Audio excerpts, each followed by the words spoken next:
Hey everybody, this is Rydo, and the following that you're going to see is a clip from a much longer live stream in which I covered the Hearthstone Boomsday Project solo adventure of Puzzle Lab, which is a bunch of Hearthstone based card puzzles with 4 different goals of either lethal, board clear, mirroring your opponent's side of the board, or increasing your health to full health. With the exception of the last handful of puzzles in the final tiers, I found most of these puzzles super simple, and because of that, I really don't feel like you're going to be very satisfied if you have to look up the solution, or if you do look up the solution without at least giving it a good 20 minutes to an hour. However, there are some that will undoubtedly confuse quite a few people, and that's what these solutions are for. Now, because this is a clip, it's just going to clip into the solution. You may not understand what I'm saying. I may get cut off, and that is fine. Remember, once you know the solution, you can't unknow the solution.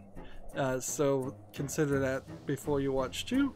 And finally, I would ask that you like this video and subscribe to my channel. And when you subscribe to my channel, make sure you click the notification bell. Thank you. Here's the clip. And see, that's certainly not anything you'd ever do in regular gameplay. Yeah, that makes no sense at all that you would ever want that.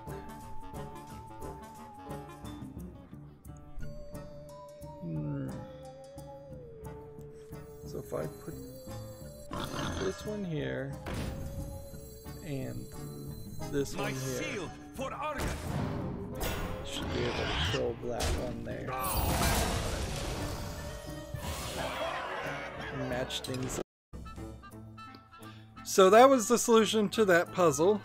I'd like to take a moment to just share my general thoughts of the puzzles in general. For the most part, I found like lethal puzzles were the most difficult on average, but it's not really difficult to get up to the 4th tier on any of the puzzles. As you can see, I have now done everything and earned the card back, which is a pretty pathetic reward, but it's probably better to do that than what they did in the Knights of the Frozen Throne expansion, which was where you had to defeat the Lich King with all 9 of the character classes to, I believe, get the Lich King card. I think that's what you got. Maybe you just got a card back for that too. And these puzzles were certainly a lot easier and took less time than that did. Of course, this puzzle element is totally new to Hearthstone, and it's made me really think about how I'd be presenting this in the future. One thing I definitely do, and it's pretty much the most obvious thing, is I would separate the game audio out with the live stream audio on my microphone. That way I can have long live streams where the audio is available, but I can also have footage where it's just the Hearthstone sound effects and music playing, and then it would make these clips look a lot better and make a lot more sense, because undoubtedly, at least in some of these clips, I'll be halfway through a sentence and people won't hear what I'm saying or understand what I'm saying. I felt like the mirror cards puzzles were sort of underused. I kind of would like to look at the numbers, but they don't really show it, so it's very possible that the first tier of Lethal had 7 puzzles and the first tier of Lethal of Mirror had like 5 puzzles, because they don't make that super obvious. The thing this expansion really needs is a submenu, so you can click on one of these groups and then pick a puzzle that you want to go back and play.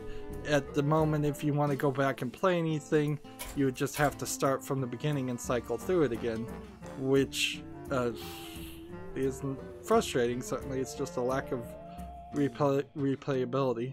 There was a super hard 999 damage full Northshire puzzle puzzle for the final lethal spell, and then there was a rather hard couple of final tier board clear puzzles that in total I spent probably 15 hours on just those 3 puzzles of 35 hours of streaming. And of course, when I was streaming, I was also in the middle of insomnia, so I wasn't really sleeping that well, and I was streaming while I was half asleep, and that's certainly not a great way to make try and do puzzles. But also, it's kind of hard to pre-record that footage when it was brand new, as certainly streaming was the right way to go for my channel. I got lots and lots of subscriptions and views for it. Board clear puzzles are alright, and survival puzzles are alright, although there were a couple times in the survival puzzles where you really were surviving via different means than just healing yourself. So had they broken up survival puzzles into give your hero immunity puzzles, set your hero to or what increase your hero's armor puzzle above the 40 damage that it was going to do. There was, I think, one other way that some of the puzzles had you increase do other things other than increase your health. There's about 4 or 5 different types of puzzles they're putting under survival,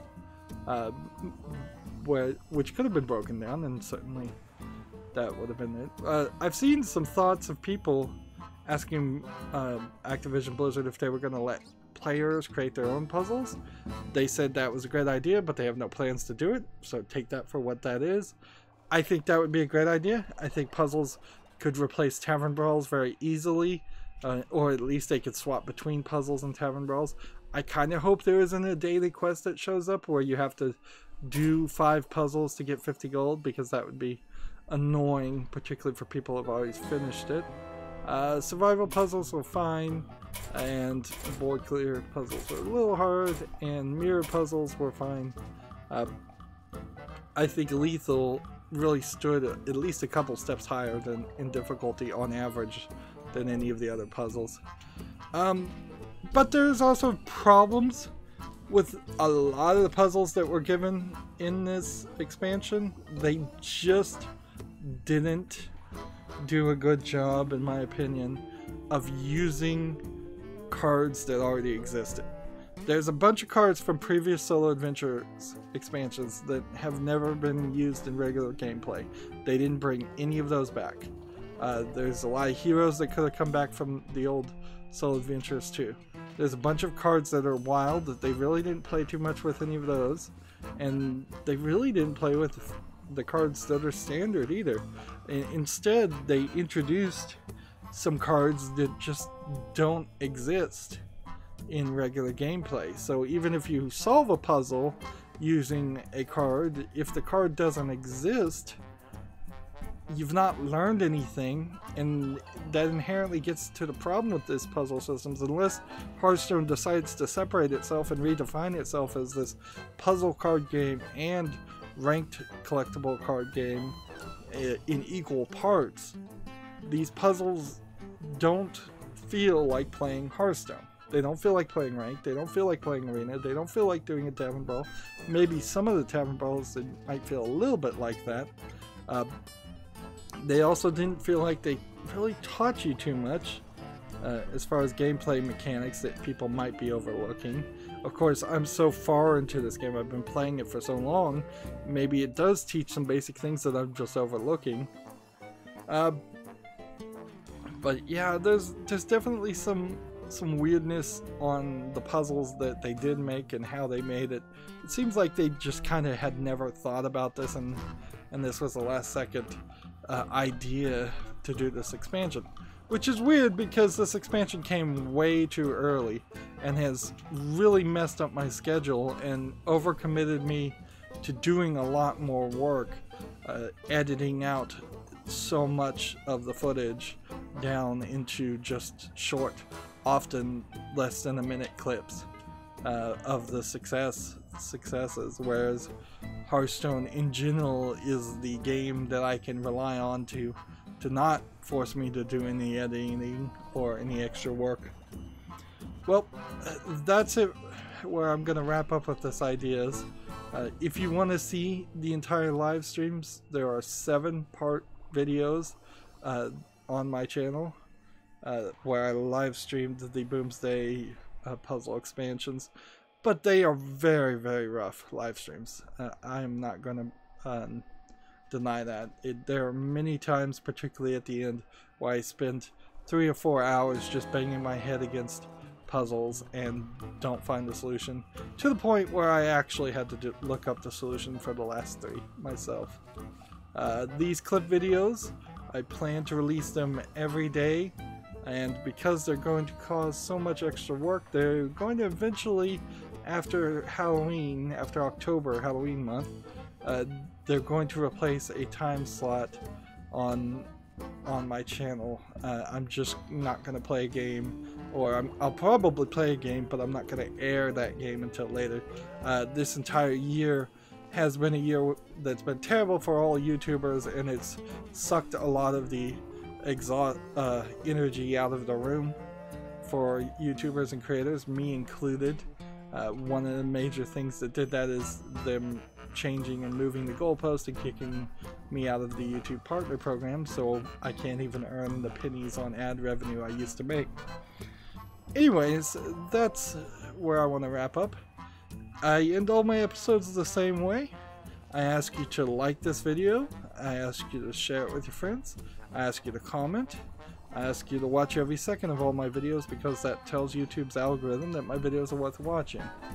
If you want to friend or follow me, which I would like you to do, there are links down below for Twitter, Facebook, Tumblr, Google+, Steam, and Battle.net. Yep, you can friend me on Battle.net so we could potentially play Hearthstone at some point. Also, if you want to support my channel, right now I'm asking people to friend me on Steam and gift me a game that way. Either you pick a game from my wish list or just a game you'd like to see me cover. If I do get a game gifted to me, it's going to be at the highest of priorities to cover.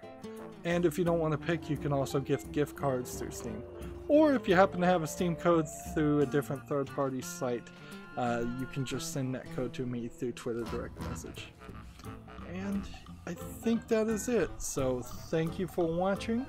Have a good evening.